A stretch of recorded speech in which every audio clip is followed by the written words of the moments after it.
Welcome, everyone. We're bang on time, 10 o'clock Pacific, 1 o'clock. So 10 o'clock for me, 1 o'clock for Daniel Kopp. Thanks for jumping into our webinar today. We'll give a minute or so here for folks to gather up. And Daniel, excited for our conversation today. Likewise, always great to come and talk about one of my favorite subjects, estate planning, with some of my favorite people like you. I know, exactly. Anytime we can get together as friends and accomplish work and friendship and life, this is the best way to do it. And so that's what we're doing today. So I'll kick us off. We'll get started here as other people jump in and join us. My name is Matt Morse. I'm the CEO of EncorEstate Plans, and joining me today, and just one of the most generous, capable people I know within financial services, Daniel Kopp. And Daniel has a long career in helping people through his military service, and then now as an advisor, and has a fascinating story that is a really important one to consider as we talk about estate planning, and his own personal experience that has informed why estate planning is so important to him, and how he goes about this from a really powerful behavioral finance background to impact his clients and their families. So Daniel, thank you for joining us today. So glad to be here, Matt. I'm looking forward to the questions from the audience. So please, let's make this Yep. interactive as they go through. Matt, you're going to be watching the chat and the Q&A. So as they come in and relevant to what we're talking about, please interrupt and we go through. And then we'll also Yeah. make sure to have some time for questions at the end. Definitely, yeah. And please use that Q&A. It's a little bit easier for us to track and kind of come back and circle back. If we start using the chat, it like gets a little unwieldy, and good questions get lost away as they file through further up. And so if you can use the Q&A, it'll help us to track the ones that maybe we'll get to later in the conversation. We have our team too. If you have questions related to Encore, we can kind of answer those as we go. And then I'm going to be looking for great questions to surface to Daniel as well throughout. So yeah, so agree on that point. So looking forward to making this as interactive as possible. So Daniel, I'll let you go ahead and share up your screen, and we can kind of kick off the conversation here, and you can give kind of the where we're going to go here. And I'm looking forward to. I always learn a lot when I get with you, and so I'm excited to be one of the learners and part of the conversation too. Oh, thank you. Yeah. So as Matt mentioned just a little bit ago, I have a unique journey to financial planning overall, both on the personal and the professional front. So I'll keep it relatively brief here, but you can tell just by looking at some of these pictures there that something must have happened. And sure enough, my story is one of love and loss. So as Matt mentioned, my first career was as an officer in the Air Force. I was an air battle manager, a leader of airmen across the airspace domain, not really related to financial planning, although there was a lot of similar tasks and challenges that translated well. My wife, Sarah, and I experienced our time together before she got pretty sick later on in about 4 or 5 years into our marriage. So in the summer of 2017, we spent most of that year skipping across 2 states and various hospitals before she ultimately went into hospice and died in August 2017 as I held her hand. So I became a widower at only 31. As disruptive and traumatic and challenging as that could have been, it also gave me some very unique insights into estate planning, both personally and professionally. As a result of my caregiving duties for Sarah during that time frame, I'd had to really throttle back my Air Force career, thanks to some providential arrangements and good timing and talking to some great mentors. I found my way to financial planning, the CFP, et cetera, and things like that. So I was planning to get out of the Air Force so I could take care of her. Ultimately, that plan did not come to be, but it did launch me into the career I now have, running my own planning firm, Wise Stewardship Financial Planning. I specialize in working with active duty service members, so no surprise there, perhaps given my background and experience, but also what I call young widows. So typically in their 30s, 40s, and 50s, often with children in the picture. typically having to step into that role of household CFO for the first time and dealing with a lot of challenges associated with that, not just grief, but the financial anxiety that comes mingled in with that. As I blend that with my military experience, it often brings a lot of Gold Star widows. So I almost have three niches in that way. So that's kind of what I do on the personal, or excuse me, the professional front. So I offer a variety of engagements for clients. So financial planning in sort of the classic XYPN model. So a flat annual retainer if they want. They can delegate investment management if they so choose. And I do project work as well. This is year 6 running my own firm, and it's been really rewarding at this stage. Personally, though, you can see also from this picture. So I later met my now wife, Anna, and we got married in the fall of 2018. We have 2 boys. So this is taken about a year ago. We got another little boy. And so I've gotten to see on the personal side what estate planning looks like, losing a spouse at a young age, going through that. Now remarriage, another family. So getting to do my own personal estate plan, but now having a chance to work with dozens and dozens of widows, as well as couples. My youngest client is 25, my oldest client is 71, and seeing how estate planning integrates to each of these parts of financial plan. So let's talk about what we are going to review today. My goal is to give you some tangible, actionable items to walk away from.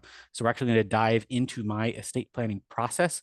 I'm going to share the secret sauce, give you some examples of templates, checklists, and also help you evaluate how tools like Encore really took my practice to the next level when it comes to actually utilizing, getting clients to actually implement their estate plan.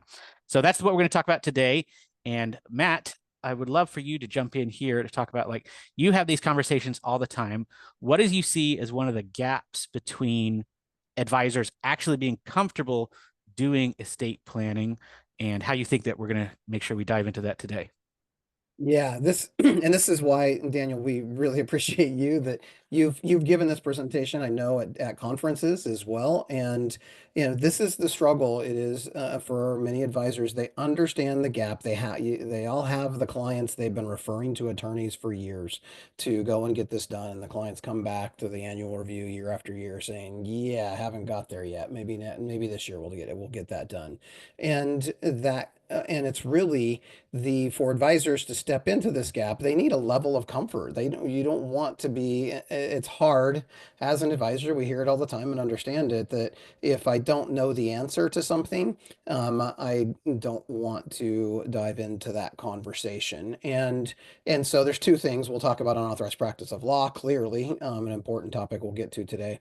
But the other element of that is, how can I get and feel like somebody's got my back, that if I'm early in understanding estate planning, I haven't had an experience in my own personal life, maybe like you have, Daniel, or begun to be proactive about working in this way. How do I get to a place that I don't look bad if I don't have the answer? And so, as we talk, the encore component today will be the resources, the things that are available, the team that's got your back, those things. And Daniel, your experience is going to be really valuable to people today to share. There is a way to do this without being the person who has all the answers. And sometimes you don't want to give answers in estate planning. You want to help people uncover their own answers. So we'll talk about that. Yes, yes. I'm excited for everything we're going to go over today. All right. So first, recognize estate planning is a hard topic. Now, I'm speaking to an experienced audience. I'm sure you could share 1,001 stories from your own life. But the thing that I have noticed personally and professionally over these years of working with clients comes down to, all right, let's take taboo subject number 1 in Western culture, death. Let's add it to taboo subject number 2, money. Let's combine them together in this thing we call estate planning. And, one, perhaps we shouldn't be surprised that it often is a difficult topic for clients to initiate. But 2, sometimes that can show up in ourselves. So one of my inspirations in this space, Amy Florian, the amazing work that she and her team do at Core Genius, said a version of these first 3 lines here that I've borrowed and adapted: planning for what we hope will never happen. So a lot of this relates to things like the living will, the healthcare directives, like hopefully this is a 1% chance. But I can tell you, having just shared my personal story there were some periods of time in Sarah's healthcare journey in the ICU, in which case they were almost we came this close to her not being able to communicate her wishes. And I'm thankful that I already had something that was written down, that was documented, that was conversations that she and I had had to make what could have been an otherwise absolutely excruciating situation, and it certainly was, just a little bit easier. So you get a chance to do that with your clients today. Help walk them through what is ultimately this gift of love. It's also planning for what will eventually happen.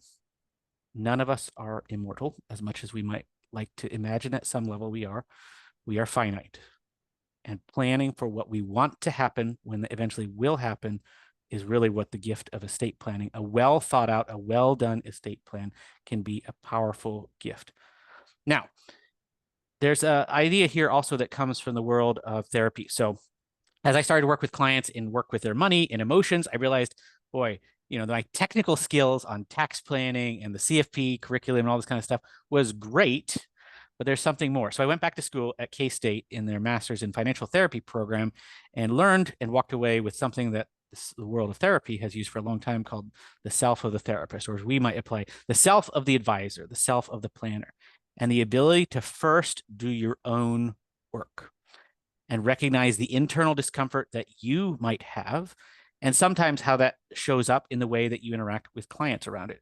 So, things like in the therapy world, they talk about transference or countertransference, and how our emotions, our situations, our biases can interact with the clients as well. So first, we learn to get uncomfortable with being uncomfortable in our own space. And maybe for you, that means trying not to be the whole cobbler's children have no shoes. Is your own estate plan well done, in order? Have you had some of these hard conversations within your family? If not, what has that been like? Is that perhaps subconsciously even impacting the work that you have with clients? And is there a way that you could give yourself time and space to work through that? Not rushing it. And then so that you can also use that with clients, because helping them learn to sit in that is a huge skill. It's a learned skill. It's something you get better at with practice over time, and giving time and space. Because again, we hear terminology tossed around: trusted advisor, thinking partner.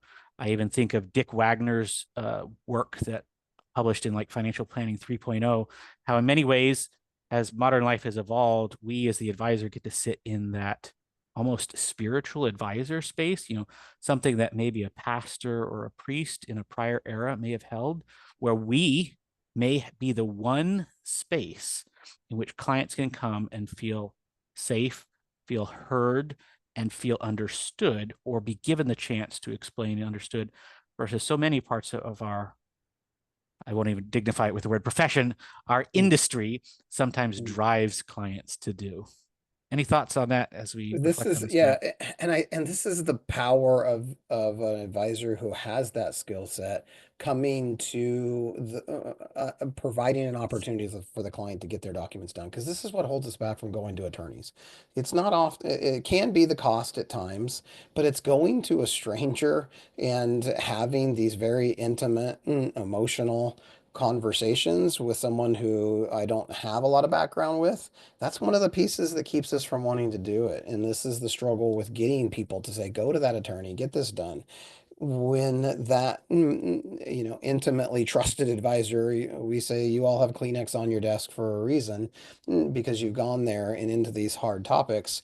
When they can go through a process here with you, the the depth of that relationship, the value of what you're able to offer in empathy and thinking through hard things, and the value and the depth of your relationship improves. But that's what they need to get over the procrastination, because we don't, it's just not exciting in a transactional relationship to go to a person one off and have these conversations. And so that's the power that we believe in why we only partner with the advisor from our approach, because that's desperately needed. Technology isn't going to ever be able to bridge the gap into empathy and understanding, and in walking somebody through a hard considerations.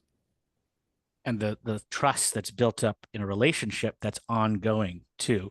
To Yep. estate planning is in some ways a one-time event, right? We make the best plan we Yep. can today, but also helping clients understand that it, like all parts of a good financial plan, should evolve as life changes and Yeah. evolves too. Yeah. Okay. Just for sake of argument, let's just stop here. I don't know everybody who's in the audience, just making sure what are we talking about when we talk about an estate plan. And in fact, this is a version of a slide that I actually show clients as a part of education, which we're going to hint at various points. But again, we're not here as advisors, not licensed practicing law, but to educate. And so with clients, I mentioned it earlier, right? Translation into plain English. So an estate plan, what is it? I often describe it as it's the gift of love that you give regarding who, how, and to an extent, what. And it comes down to some of these key decisions, explaining what beneficiaries are. Again, in plain English. I love attorneys. I use many of them. I refer to them regularly, but oftentimes this is a piece that can get skipped over because they get a chance to do this as regularly, and they have a different business model than we have. That's in our case potentially more relationship to educate and make sure clients understood when they are making these key important decisions. And it's also about the protection, right? So how things are actually going to get done. Do you have minor children? Are there special considerations? Who are the important people in your life? And being just a thinking partner. I can't tell you the number of times that I have sat in a meeting with a client asking some of these questions. And, maybe spouse one has a different idea than spouse two about who that guardian should be. And not that we're absolutely always going to be the best trained mediator, but in that moment in time, oftentimes we can help them as a thinking partner, as a reflecting partner, hear what each other is saying to come to a better decision as they make these important decisions. It also, of course, provides control, privacy, and peace of mind. So many times when I have one of the first client meetings or things like that, I have them fill out something sort of like a financial satisfaction questionnaire, and they get to rate how satisfied they feel across a variety of aspects of their financial life. So some of it might be cash flow and budgeting and debt management. And one of those pieces is estate planning. Almost without fail, clients tend to rate this one of the absolute lowest pieces across every measurement of their life. Even for clients who actually have had some level of an estate plan done, because they don't feel that they understood it, or maybe they realized that some of the control, they didn't feel like it reflected where their life was now compared to when it was at the time, and understanding how privacy and peace of mind. Inevitably, after we go through this process with clients, both in the education piece, from talking through some of the resources, the templates, and using Encore as a tool to help many of them update their estate plan, or for a majority of my clients, actually create the first estate plan they've ever had. Inevitably, they go from one of the most dissatisfied parts of their financial life to one of the most satisfied. And while that's satisfying for their peace of mind as an advisor, as a planner who cares deeply about my clients, that is one of the best things that I love to see of an area like this that is so important actually gets done. One of the things I started measuring in my financial planning practice, Matt and I talked about this last year when I was on the Encore podcast, is what is the actual client implementation rate of actual estate planning? Mine went from, I think it was less than 40% to more than 85% after going through this process. So powerful, powerful piece of getting clients what they actually need. And Daniel, you go through kind of the questionnaire process of what they would want, even if it's a client who's not a fit for Encore or they want legal advice, so you're going to send them to an attorney. You still run this conversation for them and helping them prepare for going to an attorney, even if you're not using Encore. Is that Absolutely. Even if they have an estate plan that notionally is already done and probably not even an okay? update, like asking the questions, because more often than I would think, right? Who do you think is going to get your stuff? What does it look like? And they may spout off some stuff. And I'm like, well, actually, that's not what your estate plan Mm, says. And we'll go through it. well, So it's that huge yeah. piece of education. And once clients know, then they can know whether they need to make a change. Yeah. All right. So again, we're typically reviewing clients' wills if they have a trust, revocable living trust or not, medical directives, and power of attorney. Now, like Matt said, one of my very first ways I approach estate planning with clients at the very beginning of an estate planning discussion is with the power of open-ended questions. So one of my favorite questions, write this one down, is welcome today, Mr. and Mrs. Client, or whatever the case may be. When you hear the words estate planning, what comes to mind? Just a very open-ended, because you and I may have a concept of estate planning. We just talked about some of the things that relate to it, but for many clients, this is a scary word, unfamiliar word, or maybe something that isn't even related to what we're talking about, right? Uh, then another open-ended question I'd love to ask is, have you ever seen an estate plan done well? Or have you seen this happen in your family done well or in friends? And then ask the reverse of that. Have you seen estate planning done poorly? Inevitably, these create some pretty powerful stories that give a chance to tug on that thread a little bit. Oh, that was interesting. You talked about grandpa so and so. Tell me what that was like for you, right? Because maybe they internalize some of these things that, back to our internal discomfort conversation earlier, maybe they'd be carrying that around. So this goes back to the idea that's actually found in solution focused financial therapy or solution focused therapy, which is all about finding things of positive momentum and then engaging their self motivation. So the internal self talk. So, especially if you can find a positive example to lean into, say, what would it look like if your estate plan was more like this positive example that you may have seen? Or conversely, like, how would you like to avoid not being like so and so that you kind of just mentioned in the story there? So, we start with an evaluation of the current state. Mr. and Mrs. Client, if you do nothing, here's what your estate plan would look like today. And we walk through. All right, you don't have any will? Okay. So you've got minor children. All right. So here's what a probate process could look like. Here's how determinations are made about guardianship when you have not named one for your minor children. Here's what happens to your assets. Would you like your children to become, an instant millionaire at age 18? Another open-ended question. What were you like with money when you were 18? How would you feel about your child being like that?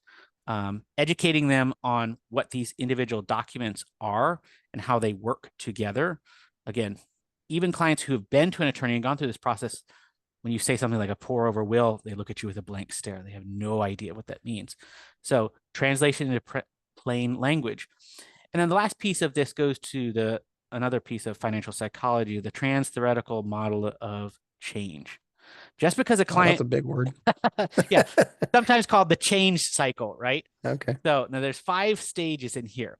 Now, just because a client comes to you and is a part of their financial plan, and maybe they're ready to make some changes in other areas, does not always mean that they are ready to make changes in their financial plan. So scaling questions are a powerful way as a piece of this to ask them. On a scale of 1 to 10, how confident are you in your current estate plan? Okay. And it doesn't really matter what they answer. A 5. Okay, that's interesting. You chose a 5. I'm curious. Why did you not choose a 4? So it doesn't matter what answer they give. You just ask them the lower number, and then they start to engage in positive self-talk about what they could do. And then you can take some good notes on that and use that to remind them, hey, you mentioned XYZ. That sounds like that could be something really important to you. Would you like some help in taking the next step forward? So you're asking about readiness to change and then confidence related to that change. And these things can help. Because what you want to do to help get them moving forward into this actual stage of being ready to change is to make the pain of inaction worse than the status quo. Okay.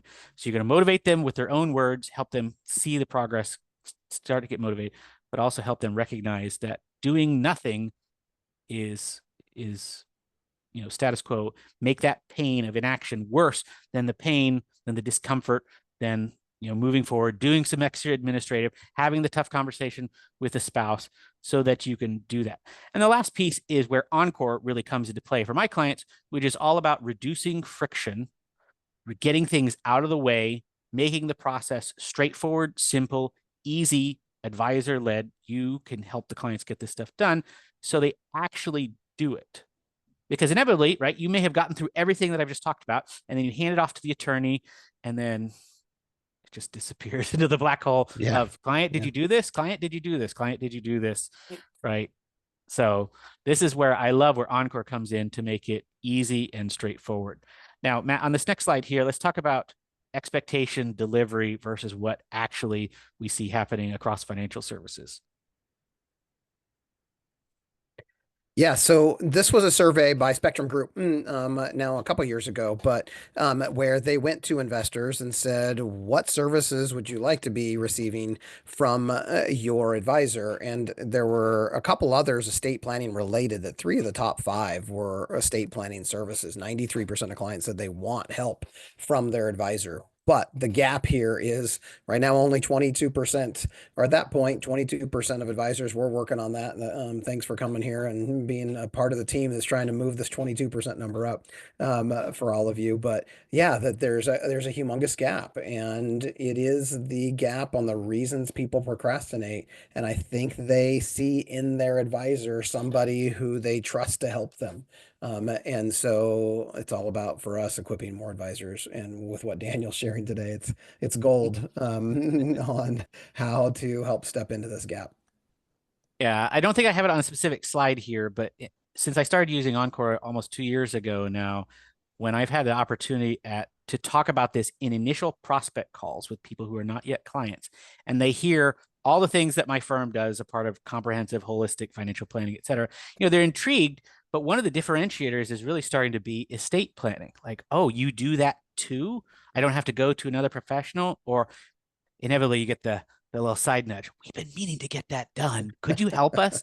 Right. Yeah. And so it's actually, I'm finding it to help me convert prospects to Mhm. clients too. We'll talk more about how to charge later on. But again, because clients want that, and it's a way to differentiate yourself from your Mhm. competition. All right. There's a couple of different models here. And one of the reasons why I've chosen Encore and love it is all about the collaboration. Now, you as an advisor need to self-select into what kind of firm, what kind of practice, what kind of engagement do you want to be. I have looked at some of the other estate planning services out there, the ones that are, click this link and go do it yourself client. And for me, that just was not sufficient because I wanted to be heavily involved in the process. I want to make sure that there was human element.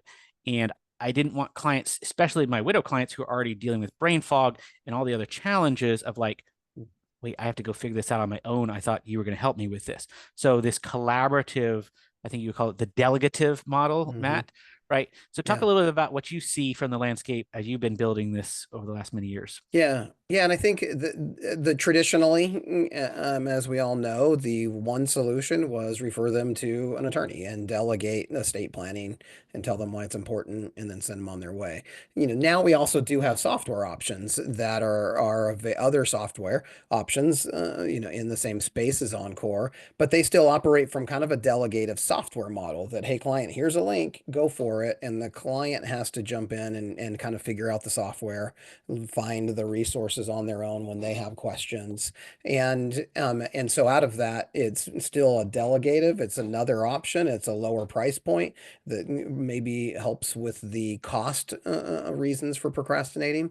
But the opportunity here is in collaboration, all the ancillary benefits that come to the advisor that chooses to be collaborative in their process. And we believe deeply in the value advisors provide when they're collaborating here. You've already been speaking to that, but here's some actual, specifics within these four areas that our advisors are telling us from their collaborative conversations with clients, the benefits they're receiving. Yeah, I've seen all these on this slide and more from actually Mhm. doing it now. Now, the number one question that I get, that I know you and the team get all the time, Matt, is okay, well, this sounds good, but all right, what's the catch? Where's the pitfall? My attorney friend, cousin, father, so and so said this sounds like a bad idea, right? So Yeah. help us understand, how do we walk the line so that we do not stray into places that none of us want to go, unauthorized Yes. practice of law. And we don't want you to go, and we aren't going either. And so, yeah, this is obviously really important. There's a lot we can dive into, but Encore is, we're very intentional about believing in the collaboration. But then also, if we're going to do approach it that way, we go to extra lengths than other platforms on putting guardrails in place. And so, you obviously cannot provide legal advice. You cannot create documents. These are realms. In the To describe this in the most precise way is what's happening with software, and this has been gone through all the processes within state bars, understanding software's role in creating documents. What's really happening here is the client's creating their own document with our software. that's been validated by, every bar in the country with there's hundreds over the course of 20 years, even states that sued LegalZoom 20 years ago and ultimately lost and allowed for software to create documents for individuals.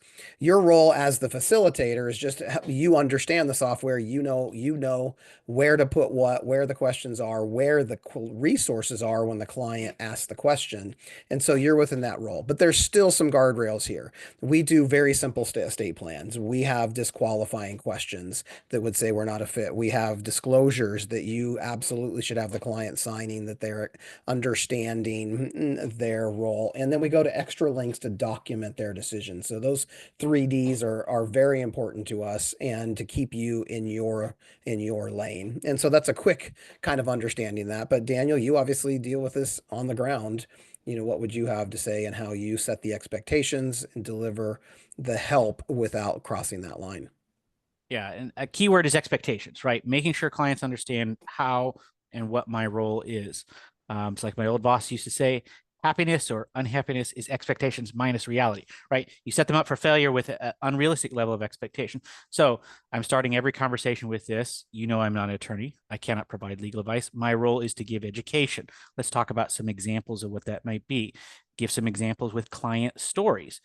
Other clients in your situation have chosen to do XYZ because of ABC, right? Using some parallel illustrations of the piece of that. One of the reasons why I was so attracted and initially loved Encore several years ago when I first came across the platform is because the education that you helped me walk through that. So before anybody can use the platform, right, you have to go through the initial Encore knowledge-based resources. There's video, there's training, there's templated documents. So I have clients sign a short 2-page, basically disclaimer, disclosures language, specifying what this process is, my role in it, and how it integrates into that. Then there's also the safeguards that are built into place. We're going to talk more about in a second. So again, descriptive, right? Giving general education is acceptable, not prescriptive. So never, ever, ever do I say, I recommend you should do XYZ, nor should you be ever doing that either, too. Instead, using parallel examples, asking good probing questions, 9 times out of 10, the clients can come to the own answer. I literally just submitted an EncorEstate Plan for a client last night in a client meeting yesterday evening. And some questions came up related to the healthcare directives, the healthcare decisions part of the living will.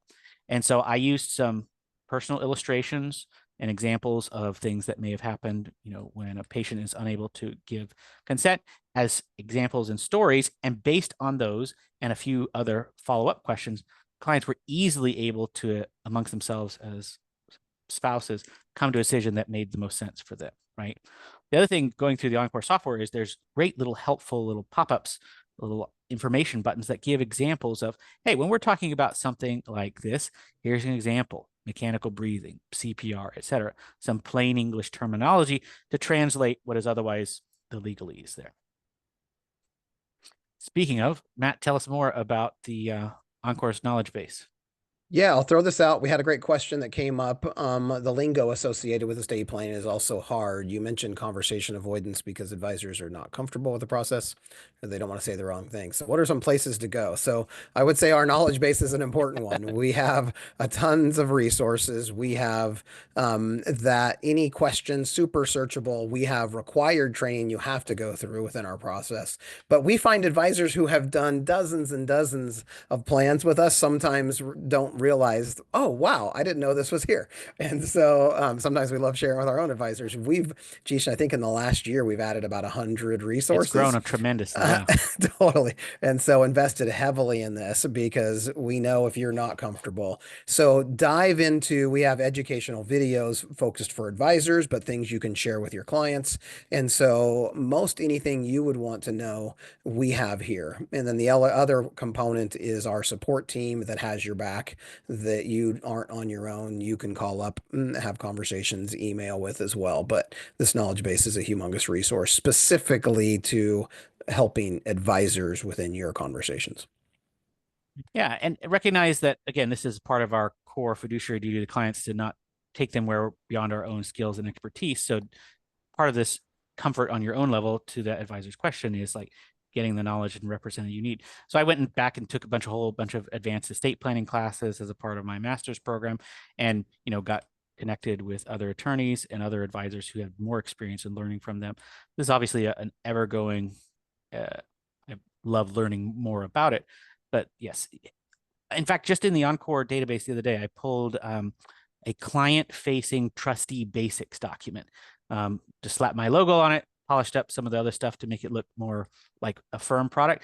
And the client was blown away. They're like, how come my attorney didn't give this to me when I went through the estate plan? I'm like, I'm sorry, I can't speak to their process. But so yeah, there's tons of great things here to learn and continue to grow your ability to not just teach yourself, but then use it as resources to teach your clients too. Okay, so we hit on these, but I think it deserves emphasis again.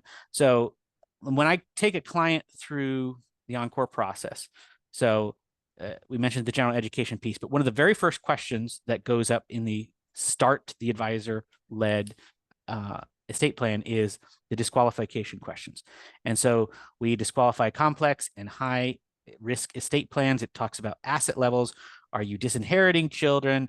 Are you giving money to family members who care for you? Things like that, where it's not going to be a good risk. I also have my own internal assessment too, right? Are we dealing with special needs? Do we have a closely held family business? Is this a second or third marriage? We've got some really complex stuff that needs to flow through multi-state kind of issues. Those are the cases that probably are not the best fit. But for 80% of my clients and the vast majority of your clients as well, Encore makes really, really good sense. Okay. So they don't need a disqualification question. They can go through the appropriate disclosure we've mentioned several times. So giving examples of those, clients sign a separate agreement outlining what it will and will not be provided for. And one of the things I love about the documentation process is, so I'll share my screen with the client as we go through the process. We're entering the data together. At the end of it, gets the option, send to client to review. So it's already going to their email address. They look at it on their device at their location. They scroll through, they review everything, it's good to go.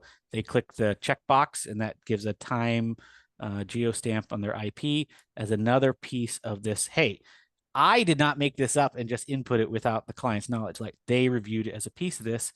And then obviously, every time you approach this, if you're in doubt, refer it out, right? This is not meant to be a one-size-fits-all tool. Encore is meant to be a tool that helps you meet the certain clients where they're at. So never, ever should you think of this as, hey, every client of mine should go through this process. That's not going to be the case. All right, technology can be a powerful piece, right? So I was just reading about a year and a half ago, the KITSIS report that came out. And again, it's amazing to see the growth and adoption here. I mentioned earlier about differentiation against competitors with the ability to do this. But again, also think of this as just, if you can help clients do more of your financial plan, one, that allows you to potentially charge more. Two, increases their stickiness. I think one of your most recent webinar guests, Jason, talked to a lot about that in his one last week. And for me too, again, I just see the clients like peace of mind, like I cannot emphasize that enough if I say it a lot, just because I see it over and over again. And the powerful thing is Encore allows you to do that. So Matt, tell us about like other things, how you built Encore, how it meets a variety of advisor business models. Yeah, and this is, again, we from the ground up said we believe the advisor is key to solving for the procrastination. 67% of Americans don't have one. But we also see the problems of a tech-only solution. And so, from the bottom up of our foundation, as we said, look, there needs to be something that actually somebody to review these documents, because if a bad input can just be spit out immediately into a document, there are challenges with that and potential things that get missed. And so, we added that to every document that gets created has a human estate planner that will review it. And that enables a lot of customization that goes beyond a lot of tech-only kind of platforms here, which is important, that you have a notes section. Daniel, I'm sure you'll talk about this. That at any point you can add a note of the client's wishes into our system, that we can help add that piece and accomplish what they want. And then obviously allowing you to drive is a unique option. And and being pay as you go. We don't require a platform fee for Encore. You create your account for free, you're in, you're off and running. And then we actually had the question earlier from Alan. Thanks for throwing that on. A really unique piece is we've built out the process to make it easy to fund a trust-based estate plan with your client's property so that their property is named in the trust. And it really, that trust is the goal, and why it's created is to avoid probate. But if the property is not in the name of the trust, the beneficiaries are going to probate. And so we have built that process, the ability for that within our process that makes the funding easy for to be facilitated along with the new documents being created. And that's just a key differentiator on let's get the funding right. That's where you guys are stepping in on the beneficiary designation help, those pieces that you're positioned to make sure the trust is actually has something in it. Yeah. One of the reasons I love Encore as well is because it's very much a use it and pay for it as you need it versus some of the other platforms that are more based on flat fee and unlimited use that, I don't have 5,000 clients. I have my 40 to 50 key that I'm building in my practice here. I also appreciate too how you can have like a trust-based package, a will-based package. You can have just do powers, especially like you get that 18-year-old kid going off to college. Hey, let's make sure mom and dad have the appropriate authorizations in place. And you can scale it based on the client situation and the ability to also coordinate live with the Encore estate planning team. I've had email conversations, phone conversations, Zoom conversations with Encore estate support team. Hey, the client indicated this. Give us some context here. What are we trying to do, right? Help make sure that it meets that client intent, because those notes are powerful. Hadn't found that before Encore, which is like, hey, there's this unique special thing over here. Or just one we did the other day, some specific considerations for the family pets, right? Having the ability to customize it in the client's needs and wishes, but with human input from the human estate planning team. Powerful way. Mm-hmm. All right, so let's talk about how I price this within my firm. Still a little bit of an evolution, but for project clients, so I do like a fixed fee. I'll charge just a flat right now, $11.95 to use the Encore platform for a trust-based estate plan. It scales down from there if they're just doing the wills or the powers package. And then the client just pays a la carte on their own directly to Encore for any of the deed filing.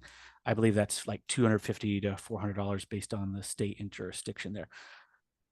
For clients that are ongoing comprehensive planning or investment management, if they're paying me at least $7,000 a year in a combination of planning or investment management fees, then I cover the Encore fee as a piece of that and just bundle it into the overall. So I've found success with that. You can see this is some survey data from Encore here about how they're charging, what that looks like. So you can kind of customize it. Just make sure that you consult with your compliance representatives and things like that, so that it's properly disclosed in like your ADVs, et cetera. I've definitely found the ability to increase comprehensive planning fees when I include this as a piece of that, though. So that's been one, it gets the client to get it done, and two, I can make a little bit extra on that side. Yep.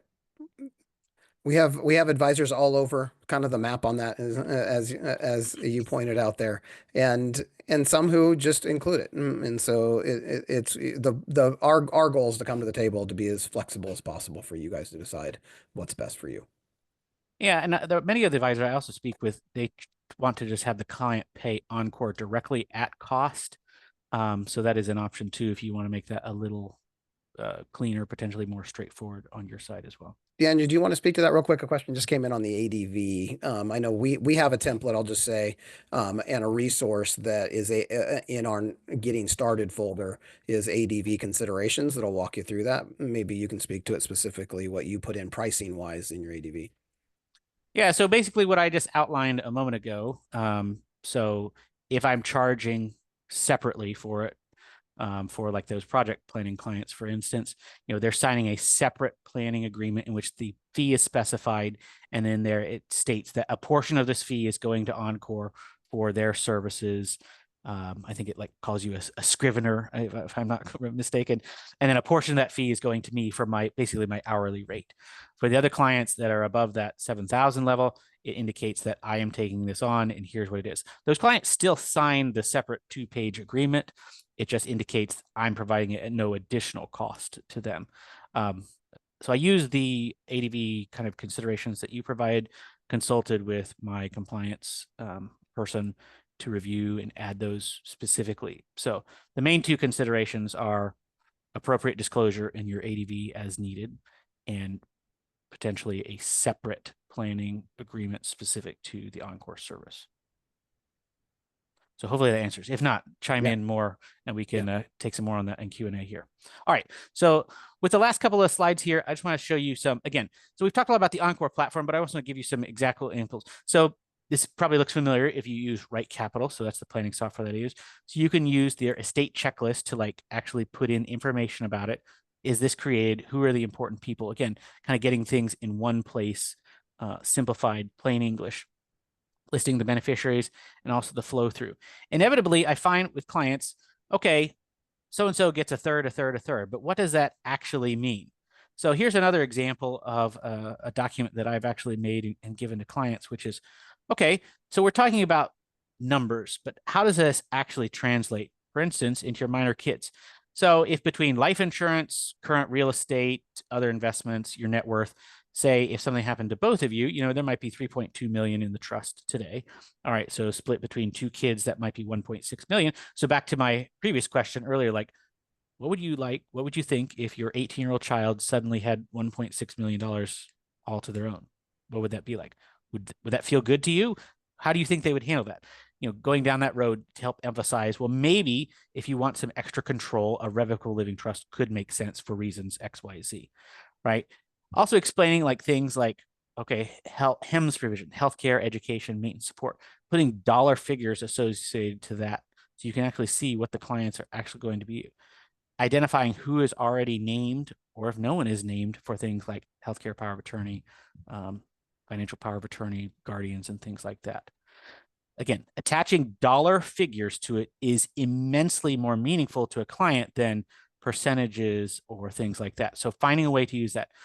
Encore also has a visual 1-page summary that you could even use a version of this to help ensure that the estate flow through looks like that, and even potentially add in your own like dollar figures as a piece of that. Speaking of dollar figures, so one of the things I always give to all my clients is, okay, let's talk about things that are related, like Social Security survivor benefits. How much income could your portfolio live? So we talk about what would happen for each of them, say as a married couple, and what would be provided for their spouse and also for their kids. Many of my clients are military, so we have some very specific niche concepts like survivor benefit plan, that's FTP, and VA dependent indemnity compensation. So we talk through all that and we say, like, here's what would happen. Like, here's what the annual figure would be for your spouse or for your kids. Inevitably, again, back to that peace of mind picture, like, wow, just watching the stress come off. Oh, they're going to be okay financially. Now let's talk about how to wisely steward these resources so that they don't, you know, get squandered or potentially used in a way that wouldn't align with what your wishes are. Again, I can't emphasize enough. Translate into plain English, put dollar figures on it, and make sure the clients walk away with a real understanding. Last piece of that. So I also give an example of, okay, so if you set up a trust, so I just built kind of a custom thing here in Excel, like, so if they get this amount of money, goes into a pot trust, some reasonable interest rate of growth, here's what we could pull out of it. And then say you want to split it up, so a third at the earlier of undergraduate. Okay, so maybe your kid gets the first third at age 2022, another third at age 30, and the last third at age 35. So here's what it could look like from a total dollar figure. This also relates to when I'm trying to get clients to think about other kinds of gifting. So maybe other gifts to other family members or even charitable giving. Many of my clients are charitably inclined. They're like, well, I'd like to give to charity as a part of my estate plan, but what about my kids? I'm like, okay, well, does 2.75 million feel like enough? Oh yeah, that feel like more than enough. Okay, well, let's go and take a closer look at whether assets are a part of your estate plan that could be potentially gifted and other ways that would also be meaningful to you. I found that I was getting no traction with clients until I actually showed them dollar figures. And then they're like, oh, I can do that. I can designate this traditional IRA contingent beneficiary to charity such and such, right? That's fascinating. I got a page or two of notes here, Daniel, on what I learned from you. I thought that hearing that when they know that dollar figure potential growth, when they see the compounding effect, that they can now think charitably, which is awesome. Yeah. And then, like we mentioned before, help them actually implement. So I love how Encore helps to get the deeds funded, but then just clarifying, giving clients straightforward action steps. All right, let's go through and review all your life insurance and retirement account beneficiary designation to ensure that those pieces of the trust are funded, going through each aspect and organizing the financial life. Again, get the thing done. Other resources that you might not have heard of or might be helpful in this process. I love the 5 wishes document. So this is what I've heard described as the first spiritual living will that talks about a lot of the things as well as medical wishes. Oftentimes I will go and buy like a couple PDF packages of these and give them to clients on an individual case by case basis. Not necessarily to help with them because we're doing this already as part of their, but maybe with that elderly parent or family member who maybe not have the financial resources do an estate plan, but could still have that as a piece of it and opening the door to these conversations. That's a great part of the conversation project. Great resources there to help clients or maybe even yourself open up these conversations, help clients tell their story with like app resources like StoryCorps, StoryWorth, Legacy Planner, and then this knock box you can buy. It's a way just to get everything organized in one place. Hey, Daniel, have you heard of Legacy Letter? I have not. No, that sounds Okay, interesting. check this one out. We're going to do a webinar involving him in the next couple of months. It's a guy who had his father die tragically and suddenly on a family vacation when he was a young adult. And on that vacation, after his father passed away, in his father's briefcase, his mom found a letter from his dad handwritten to him, and it was Wow. just validating him and who he was, and he got this gift, and he's created now this process of a lot of it's for dads that we aren't that great at expressing our feelings all the time, but to be able to go through a process that really walks us through a process of what we'd want to communicate to our children and writing a handwritten letter that would be given to them either late in life or at our death that would tell our children what we think about them. I got one of these letters from my dad when he died 2 years ago. 2 months before he died, he knew his time was running short, and the impact of is tremendous. And so that's another one to add to the set of resources there. We'll have a webinar coming with more on that. Wow. I can't wait to learn more about that. That sounds so powerful, Matt. Yeah. I hope that as listeners here, you've walked away with this idea like as advisors, as that trusted person, have the ability to really lean into this space with clients to make incredible, like generation lasting impact. And I believe our clients not only need that, I think they deserve that. We have the ability to do that. So I encourage you, if you're not already using Encore as a piece of that, I have no relationship with the company other than an enthusiastic user, and just give it a try, right? You don't have much to lose from doing that. You might even find like try it with your own estate plan. That's what I did with the very first plan I sent through as a way to go through that. I know, Matt, you want to talk about a few more things, and hopefully we've got some other great questions to go through too. Yeah, fire a few more questions here at the end, and we'll come back. We'll answer these questions kind of that are out here. There's a couple more as we finish up. But yeah, wanted to mention if you like conversations like this is something you want to get better at, more comfortable with.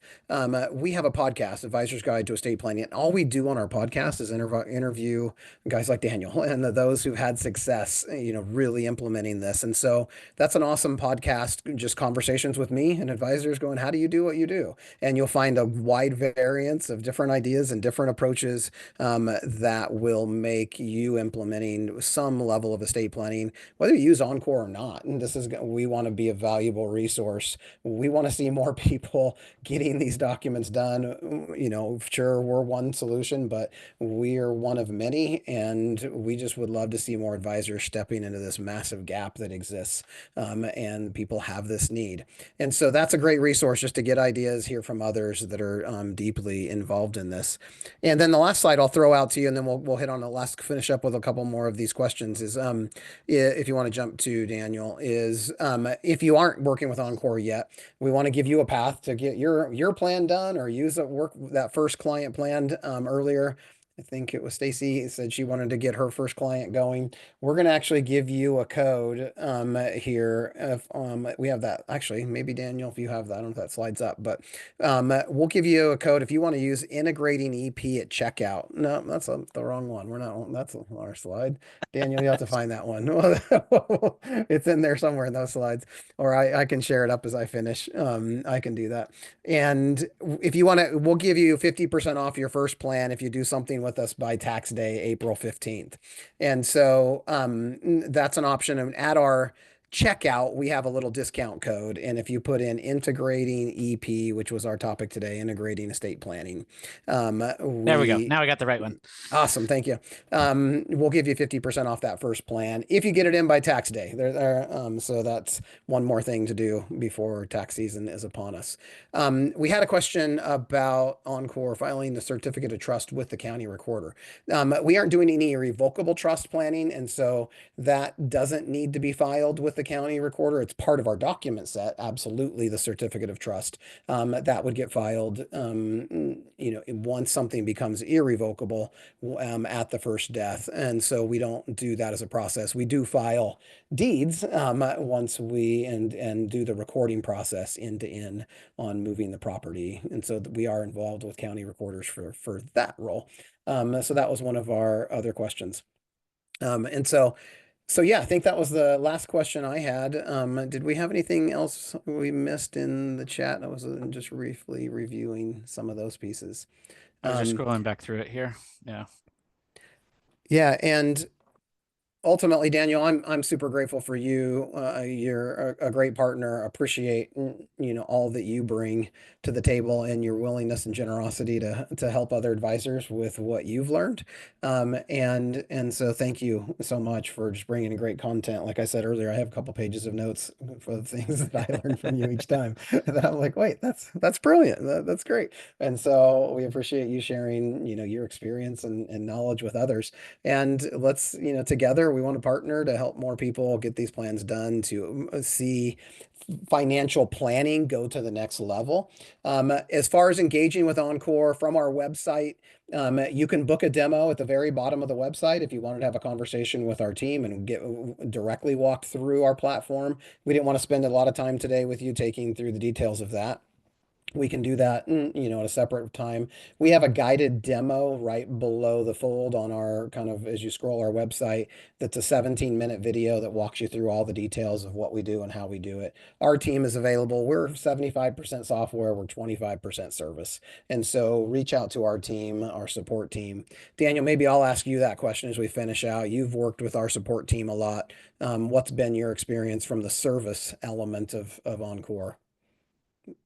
uh Exceeding expectations pretty much every time that we've interacted. So I brought some pretty interesting customizations to a few estate plans that came through Encore. And again, like I cannot even imagine that any other the software platforms would have been able to do it, even if the client knew how to type the legal language themselves in perfectly, right? So again, it's that human element to integrate. Okay, what is the client trying to do here, and then implement it. For a lot of the things I know you've talked about on the behind the scenes process, right? So whether that's the all the way up to an estate attorney that you consulted Mhm. with in that specific state, all the way down to the more routine questions that can be answered by the human elements of your estate planning team. And it's always prompt too. Like I'm amazed at how fast the chat and the phone call conversations are, much less when we need to go deeper and set up one-on-one, which has happened very rarely, but it's great to know that that's always an option. Yep. Um, Yes, is the answer, Brian, to your question. Will Encore create an irrevocable living trust that turns into a dynasty trust at death? That's exactly it. And we have the capabilities. They're all disclaimer trust templates. We can do AB trusts when they're necessary. But yep, that's actually dynasty trust. There's a whole bunch of words for that. I may have you actually reach out specifically on the dynasty trust question to our estate planning team. Support. If we have advisors that are users of Encore, support at EncorEstatePlans.com is the place to go with any question you have. Once you have your account and you're in, they're there for any question you could possibly have. And so So again, thank you for your time, Daniel. Again, for your sharing your thoughts. Hopefully, this is a valuable conversation, everybody. Please send your thanks to Daniel as well, and go and have a great rest of your day. Appreciate the time. Thanks all.